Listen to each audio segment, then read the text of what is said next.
All right. Peace, everyone. Bismillah ar-Rahman ar-Rahim. So, welcome, everyone. You're going to notice that tonight's live stream is members only for the chat. So, we're going to be throwing in a lot of knowledge tonight, covering a few subjects and trying to tie them all together. No fluff, no filler. It's just going to be me talking. But later on tonight, we will be doing our our routine restreams, but this stream is going to stay public, inshallah. Anyone can watch, but only members, like I said, can hit the chat, and that's by design. You'll keep things tight, you'll keep things focused, you'll keep the real ones in the room. So if you haven't already hit the join button, the memberships is what keeps us going, right? And if you want your comments, the members who are already in the foundation or Tyrion Pro, if you want a comment or question read out loud, super chats, super stickers, cut straight through. Think of it like throwing logs on the fire. It keeps the energy moving. And I always say this: likes matter. The dislikes, they haven't mattered in years, but it just tells me my haters are lurking, right? But likes matter. The more you hit the likes, the more uh you know the algorithm suggests my content to unsubscribed new people. And I know it sounds simple, but the algorithm chokehold that YouTube has over me, man, it's subhanallah. So this is not background noise. We're going to dive deep, guys. And if we, hit our target, inshallah, I might even open the lines later. That's why we have a StreamYard on tonight instead of Restream, so that I can, send an invite link, post it on the chat, pin it. Anyways, buckle up. We're going to talk about a few of the stuff in the headlines. I'm sure you all heard about Israel striking Qatar. That's basically one of the main things I want to talk about. And we're going to dive deep into some historical analogies. But in the meantime, I'm waiting for people to show up and hit the likes. 100%, Ryler.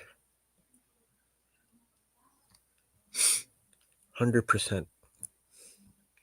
So, I'm not going to be, regurgitating what happened. Go to any news platform. You can find out what happened. The Israelis, with their F-35s, struck residential compounds, apartment blocks in Doha, Qatar. And these were places that were hosting Hamas, like their political wing.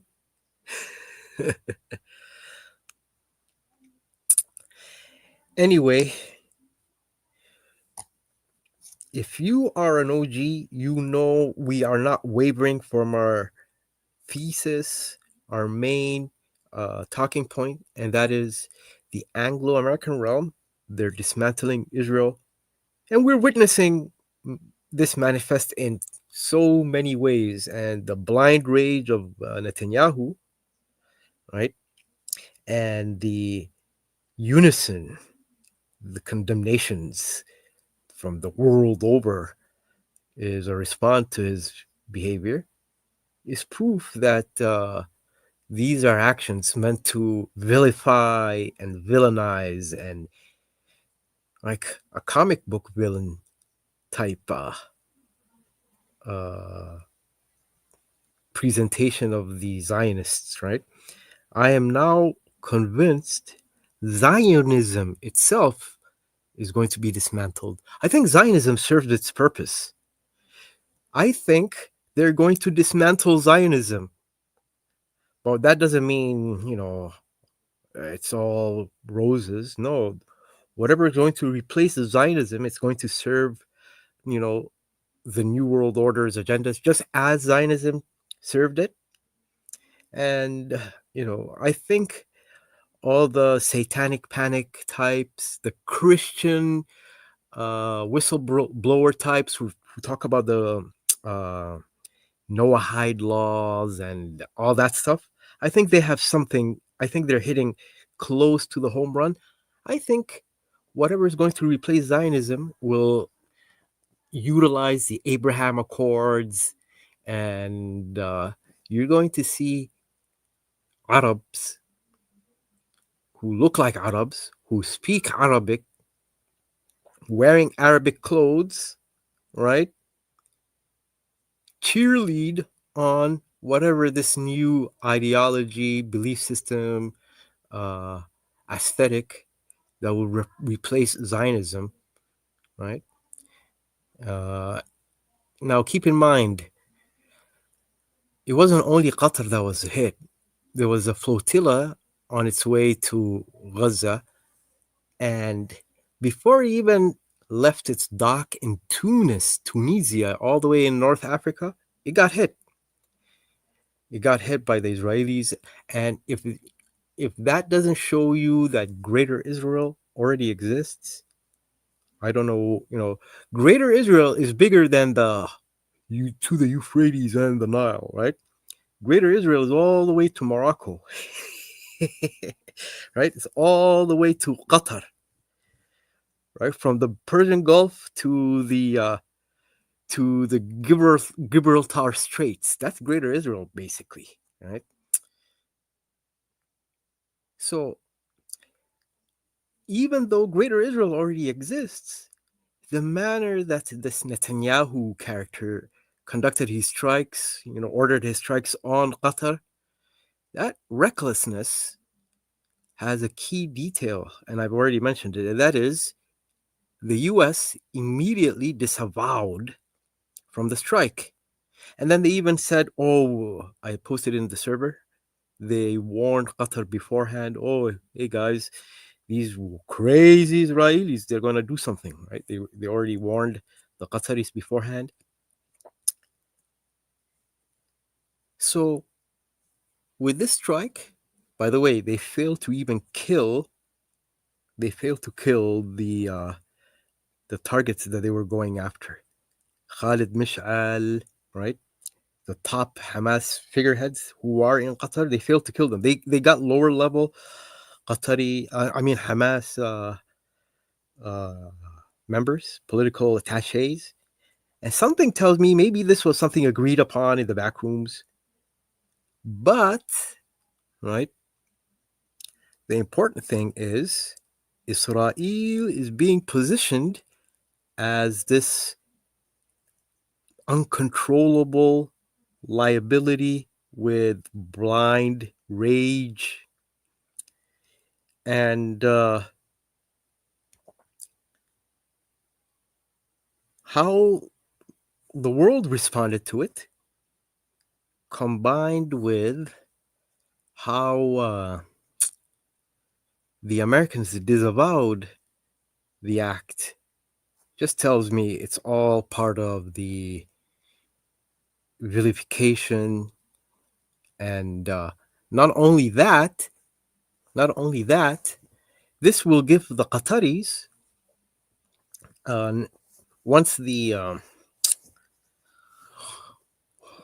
once it's clear as day that the Americans were aware of this pending strike. This will give the Qataris. Where is everyone going? Testing 1 2 3. Peace, peace, Dave.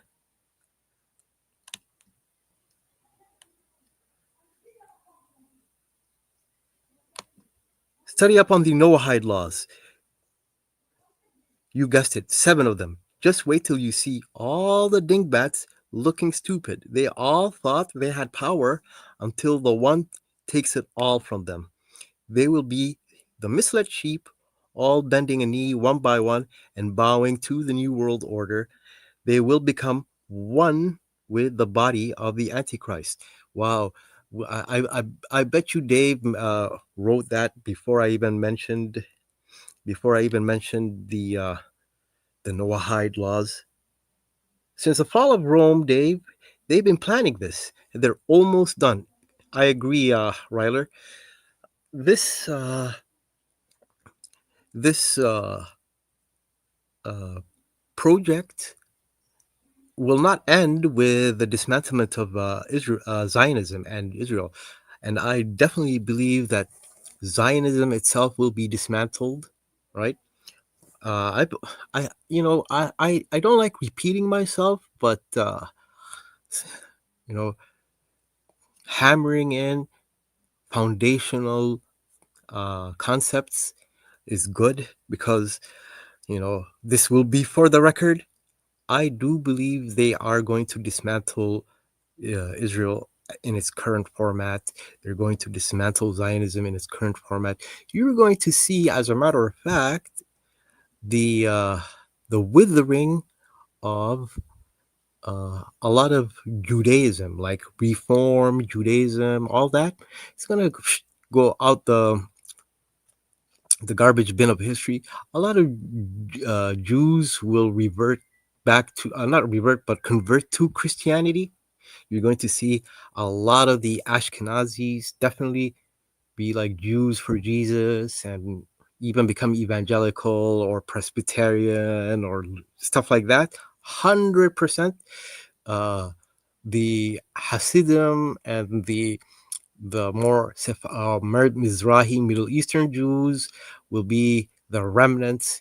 And I've been saying this for close to 4 years now. Whatever, rump state of Israel remains, it will be very, very Middle Eastern, right? The whiter Jews will return to like Australia, Manhattan, UK, Scandinavia, and a lot will also go back to Eastern Europe. A lot will go back to Poland. There was going to be a huge, massive boom in Poland. A lot will go back to Ukraine once the Russia-Ukraine conflict comes down to a close. And that does not mean the New World Order that was mentioned by Dave isn't a project that is on its proper timeline. It might be just delayed here and there, but I truly believe it's on a trajectory that they, marked out. And more evidence that they're dismantling it. I truly, truly believe characters like Rabbi Shmuley that you see on social media, and these people like Michael Rappaport, all these obnoxious characters. I believe that since October 7, their public conduct has been theatrical, even grotesque, and I think it's all performative. I think they're doing it because they want you people, all the anti-Semitism on Twitter uh, that Elon Musk is allowing. 100,000%, it's all part of the agenda. It's all staged to inoculate and prepare the public, right? You're supposed to feel those things, and it's working, right? Mocking Jews, right? All of that is part of the planned dismantlement process because the project in its current format, co-signed by Pax Americana, failed. So they're ditching their American patrons, whatever they have planned. We shall see. So now let's just zoom out and speak of the American patrons, the Americans, right? I keep saying 2025 is the pinnacle year. It's going to pivotal year. I think historians a century down the line will say this is the year uh, that it is without a doubt that Pax Americana, the American century, is over. And the proof of it is just look at the semantics being used to switch up from Department of Defense to Department of War, right? Just using old school Sun Tzu, Art of War principles. This is ancient principles from the Chinese thousands of years ago. When you are strong, you appear weak, and when you are weak, you appear strong. So calling their war machine office the Department of War when it used to be called the Department of Defense, right, is a manifestation of a weak entity trying to appear strong. That's number one. Number two, from talking about Afghanistani terrorists hiding in caves in Central Asia, they are now targeting the hood in Chicago, right? Or drug dealers on a boat on their way to a Caribbean island, Venezuelan drug dealers, right? Yo, they are fighting, the corner gang, the little hood block N. That's who they're fighting now. Is that not a manifestation of a scaling down of Americana? And I'm telling you, this act by Israel on Qatar is going to give Qatar, um, is going to give Qatar, uh, what's the word I'm looking for? Is going to give Qatar an excuse to demand the Americans evict Al Udaid, right? They're going to tell the Americans, you know, we give you all this gifts. We gave you Air Force. We did this, we did that, and you still can't do anything about this renegade Israeli attacking us. Why do we even host you guys? And the Americans, only because the world is watching, they can't say because you're our subjects, you're our bitch. They can't say that, right? So they're going to magnanimously retreat, just like, and you can take this to the bank. When they retreated from Afghanistan, the Taliban, right, demanded they leave their weapons there, or else I don't know what they had on the Americans, maybe some kind of Chinese collaboration, but the Americans didn't just leave those weapons by accident, right? The Taliban told them, yo, you're gonna leave those things here, bitch, right? It's over. Khalas, it's finished. Anyways, guys, uh, I think I covered everything. Oh, okay, yeah. Let's just speak about the Arabs a little bit, and I'll end it now, right? If you are aware of history, right, just before Prophet Muhammad ﷺ was born, the geopolitical state of the region was like this. There was basically three Arab entities, three Arab political entities, and then there was a fourth independent but pagan Arab entity, and that was the Quraysh in Mecca. They were pagan, right? They had their indigenous Arab pagan belief system, but they were not minions of anyone, right? And other than the Quraysh, there was a kingdom in Yemen called the Himyar Kingdom, right? And these were minions of the Persians. They even had the Persians install a Jewish Yemeni tyrant, right, called Dhunawas. And this Jewish Yemeni king persecuted the non Jewish people there. They were Christian, as a matter of fact, Christian uh, The Quran considers them believers because this was before the emergence of Islam and the emergence of the Quran, right? So these Christians were persecuted by this Jewish tyrant who was sponsored by Persia in Yemen. And so that's entity number two. Entity number three was a Arab Christian kingdom in what is now the Levant, right? Syria, Palestine, Lebanon, Jordan. And this was a kingdom ruled by a dynasty called the Ghassanids, right? The Ghassanid dynasty. And they were puppets of Rome. Rome was their patron, just like how Saudi Arabia, Qatar, Emirat, these countries, Egypt, Jordan, are the patrons of the West today. I mean, the puppet, the puppets of the West.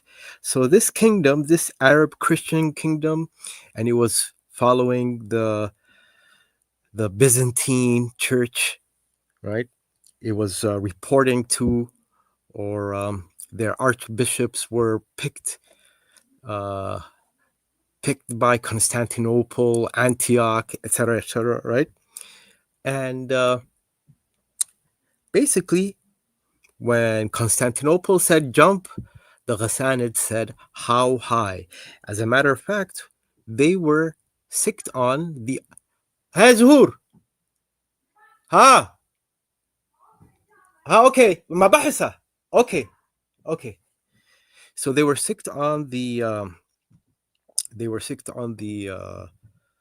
Muslims, and the first encounter between the Muslims and the West was actually these Ghassanid soldiers in the Battle of Yarmouk. No, actually, the Battle of Mutta, and then the Battle of Yarmouk afterwards, right, in Palestine, Jordan area. So that's the third entity in the region before the birth of Islam. The final entity was an Arab kingdom called the Lakhmids, right? The Banu Lakham dynasty was ruling this kingdom, and they were centered in a place called Al Hira, which is now Eastern Arabia, Iraq, Bahrain, Kuwait, those places, right? And guess what? They were a Christian kingdom as well. And these guys were also puppets. But unlike the Ghassanids, they were the puppets of the Sasanian Persians. So if you remember that period, there were huge wars between the Romans and the Persians. And the Romans would sick their Arabs on the Persians' Arabs, and the Persians would sick their Arabs on the Roman Arabs, right? Proxies. And that is exactly the state that the Arab world is in today. There is not a single free Arab entity. Each one is a puppet of one or the other power. When you see the Houthis, lob missiles on Tel Aviv, it's not because the Houthis are men with big balls and, you know, uh, responsible for their fate. No, they are basically instructed by their bosses, Iran.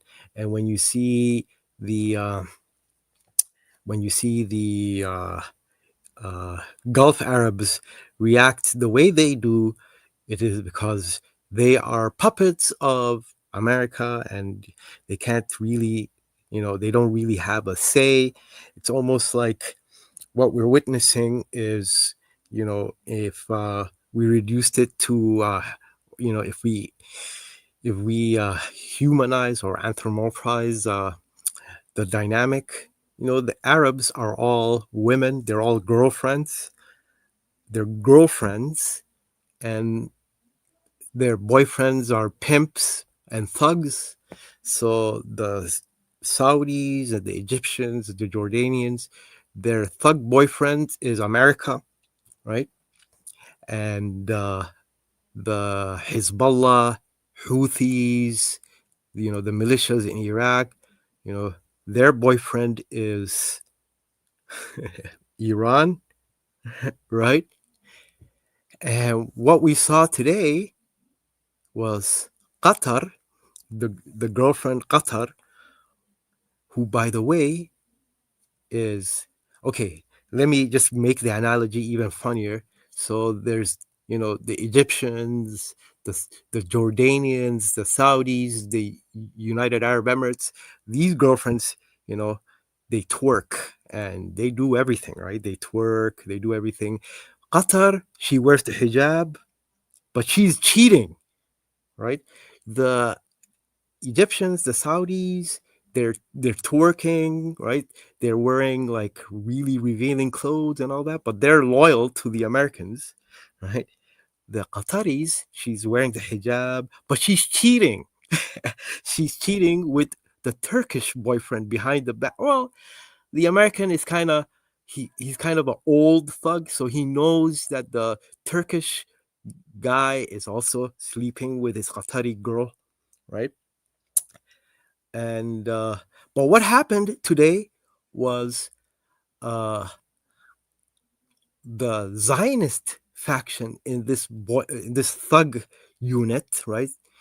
He committed domestic violence on one of the girlfriends. That's all that happened. And with that, salamu alaikum wa rahmatullahi wa barakatuh. And thank you, Najma, for the super chat. I wasn't looking at the chat. So, oh, we had a lot of people. I should have checked the comments. Let me see if we.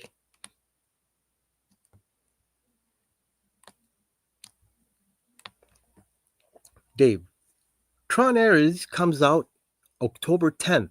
That is 10/10/25, which adds up to 119, i.e., 9/11.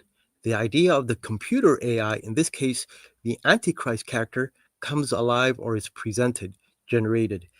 I was actually wondering if what Islamic eschatology refers to as Dabat al-Ard, the beast of the earth, could actually be silicon, because silicon comes from the earth and AI is based on, computer chips and all that made out of silicon. Could Dabat al-Ard be AI? Could it be a massive computer? Peace, Rebecca. Good to see you.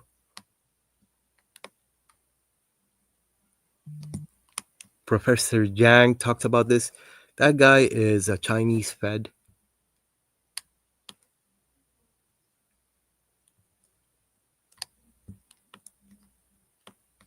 Exactly, Dave.